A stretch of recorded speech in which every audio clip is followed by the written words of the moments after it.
ஆதிபாரதி சீரியலில் நாளைக்கு ஒரு செம்ம அதிரடியான எபிசோடு வந்திருக்குன்னே சொல்லலாம். அதுக்கு முன்னாடி வீடியோ பிடிச்சிருந்தா லைக் பண்ணிட்டு பார்த்து சப்போர்ட் பண்ணுங்கள் ஃப்ரெண்ட்ஸ்.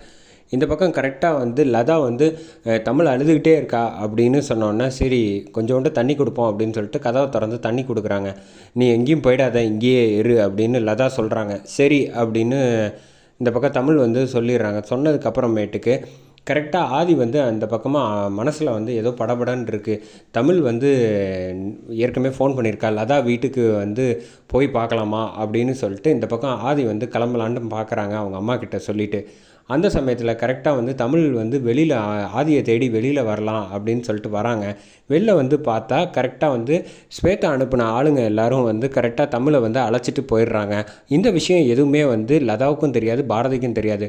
பாரதி வீட்டுக்கு வந்துடுறாங்க. வந்தோடனே, ஆமாம் லதா, நான் வந்து அந்த ரூமில் பார்த்தேனே ஆளை காணுமே அப்படின்னோடனே, தமிழ் உள்ளே தான் இருப்பா, அவள் தண்ணி கேட்டாலா, அதான் தண்ணி கொடுக்குறதுக்காக கதவை திறந்து விட்டேன் அப்படின்னோடனே, திறந்து விட்டா சரி, அதை விட்டுட்டு எல்லா கதவும் திறந்துருக்கு, அவளை காணுமே அப்படின்னோடனே, இங்கே தான் இருப்பா எங்கேயாவதுன்னு. நான் வீடு பூரா தேடிட்டேன், எங்கே போயிட்டா அப்படின்னு கேட்குறாங்க. என்ன இப்படி சொல்லிட்டா அப்படின்னு சொல்லிட்டு சுற்றி முற்றி தேடி போகிறாங்க. தமிழை காணும்டி, எங்கே போயிட்டான்னு தெரியலையே, இரு நான் வாசலில் போய் பார்க்குறேன் அப்படின்னு சொல்லிட்டு 2 பேரும் வந்து தேட ஆரம்பிக்கிறாங்க.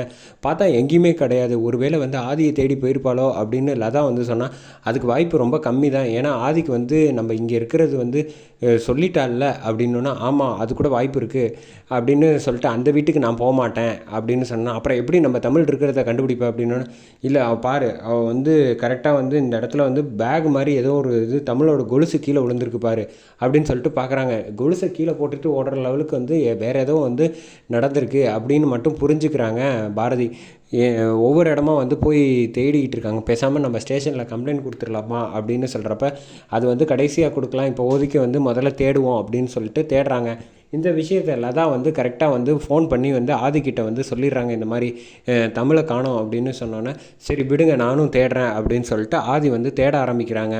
அந்த பக்கம் வந்து 4-5 பசங்களோட சேர்ந்து வந்து இந்த பக்கம் தமிழும் உட்காந்துருக்காங்க. அவர்கிட்ட வந்து தமிழ் வந்து சொல்கிறாங்க, எங்கள் அப்பாவுக்கு மட்டும் என்னை நீ அழைச்சிட்டு வந்தது தெரிஞ்சிச்சு, உன்னை உண்டு இல்லைன்னு பண்ணிடுவாங்க அப்படின்னு சொன்னோன்னா, ஓ உங்கள் அப்பா வந்து அவ்வளோ பெரிய ஆளா அப்படின்னு சொல்கிறப்ப, ஆமாம் நீ வேணா பாரேன் அப்படின்னு சொல்லிட்டு தமிழ் கிட்டக்க வந்து கோவமாக வராங்க. வர்றப்ப வந்து பார்த்தா பக்கத்தில் இருக்க 2-3 ரவுடியெல்லாம் வந்து அடித்து பறக்க விட்றாப்புல நம்ம ஆதி செம மாதம் இந்த இடத்துல வந்து என்ட்ரி ஆகிறாங்க. ஒவ்வொருத்தரையும் வந்து சொல்லி சொல்லி அடிக்கிறாப்புல அந்த இடத்துல.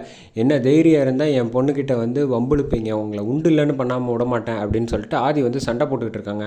அந்த பக்கமாக வந்து பாரதிக்கு இந்த விஷயம் தகவல் தெரிஞ்சு வந்து எப்படியோ அந்த இடத்துக்கு குடோனுக்கு வந்துடுறாங்க. வந்தோன்னே பார்த்தா ஆதி வந்து கரெக்டாக வந்து அவங்க அடிச்சிடுறாங்க. தலையில் வந்து ஆதிக்கு வந்து லைட்டாக அடிபடுது. இந்த பக்கம் வந்து தமிழை வந்து தூக்கிக்கிறாங்க. ஆதி எல்லாரையும் அடித்ததுக்கப்புறம் அவர் மட்டும் ஒரு ஆள்கிட்ட வந்து அடி வாங்கிட்டு இருக்காங்க. இந்த பக்கம் பாரதி வந்து கோபமாக பார்க்குறாங்க முறைச்சி. தமிழை வந்து வா போகலாம் அப்படின்னு சொல்லி அழைச்சிட்டு வந்து தூக்கிட்டு போயிட்டுருக்காங்க. ஆனால் இந்த பக்கம் ஆதி அடி வாங்கிட்டு இருக்கதை கொஞ்சம் கூட கண்டுக்கவே இல்லை. ஆதி பொத்துன்னு கீழே விழுவுறாங்க. கீழே விழுவுறப்ப தமிழ் அப்படின்னு கத்துறாங்க. இந்த பக்கம் வந்து பாரதி வந்து அதை சொல்லாமல் கையை பிடிச்சி இழுத்துட்டு போகிறாங்க. தமிழ் வந்து அப்பா அப்படின்னு கூப்பிடுறாங்க.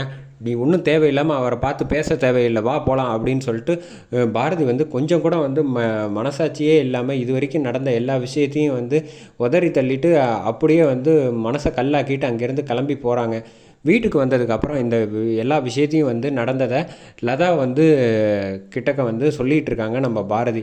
இந்த மாதிரி இப்படிலாம் நடந்துச்சு அப்படின்னா, அடிப்பாவி என்ன இப்படி பண்ணிட்ட, நமக்கு முன்ன பின்ன தெரியாதவங்களுக்கு அடிபட்டாலே உதவி செய்யலான்னு நினைக்கிற ஆள் நீ, ஆனால் இந்த நிமிஷத்தில் ஆதி அங்கே அப்படியே அம்போன்னு விட்டுட்டு வந்திருக்க பாரு. இத்தனைக்கு தமிழுக்காக தானே அவர் சண்டை போட்டார் அப்படின்னு சொன்னோன்னே, அவர் செஞ்ச விஷயங்கள் வந்து என்னால் எந்த ஜென்மத்திலையும் எந்த காலத்துலேயும் மன்னிக்கவே முடியாது அப்படின்னு செம கோவத்தில் வந்து பாரதி வந்து பேசிக்கிட்டு இருக்காங்க. சரி நீ என்ன பேசினாலும் வந்து அவரை நீ விட்டுட்டு வந்தது தப்புன்னா தப்பு தான் அப்படின்னு சொல்லிட்டு லதா வந்து கோச்சிட்டு போயிடுறாங்க. இந்த பக்கம் வந்து ஆதி ஒரு வழியாக தலையில் வந்து கட்டு போட்டுட்டு சாரதாவை பார்க்குறதுக்காக வீட்டுக்கு வந்துடுறாங்க. என்னப்பா ஆச்சு, என்ன நடந்துச்சு அப்படின்னோடனே, அம்மா இந்த மாதிரி நடந்த விஷயம்லாம் சொன்னோன்னே, தமிழுக்கு இப்போ ஒன்றும் பிரச்சனை இல்லைண்ணா, அதெல்லாம் நல்லா இருக்கான். ஆனால் அந்த இடத்துல வந்து பாரதி வந்து என்னை பார்த்து ஒரு முறைச்சி, எனக்கு அடிபட்டிருக்குங்கிற கீழே விழுந்தா துடிச்சு போயிடுவா, எனக்கு சின்னதாக அடிபட்டால, ஆனால் என்னை துளி கூட கண்டுக்காமல் மனசில் வந்து அவ்வளோ கோவத்தோடு வந்து என்னை அப்படியே கீழே விழுந்து கிடக்கேன். என்னை பார்த்து அத்தனை ட்ரிப்பு வந்து எனக்காக வந்து போராடினவ வந்து ஒவ்வொரு தடவையும், ஆனால் என்னை கண்டுக்காமல் இந்த தடவை போகிறாமா அது வந்து ஏம்மா என் வாழ்க்கையில் மட்டும் இப்படிலாம் நடக்குது அப்படின்னு நான் எது நடக்கக்கூடாதுன்னு நினச்சேனோ அது இப்போ என்னை சுற்றி நடக்குதுன்னு வருத்தப்பட்டுக்கிட்டு இருக்காங்க. அதோட இந்த ப்ரோமோ வந்து எபிசோடு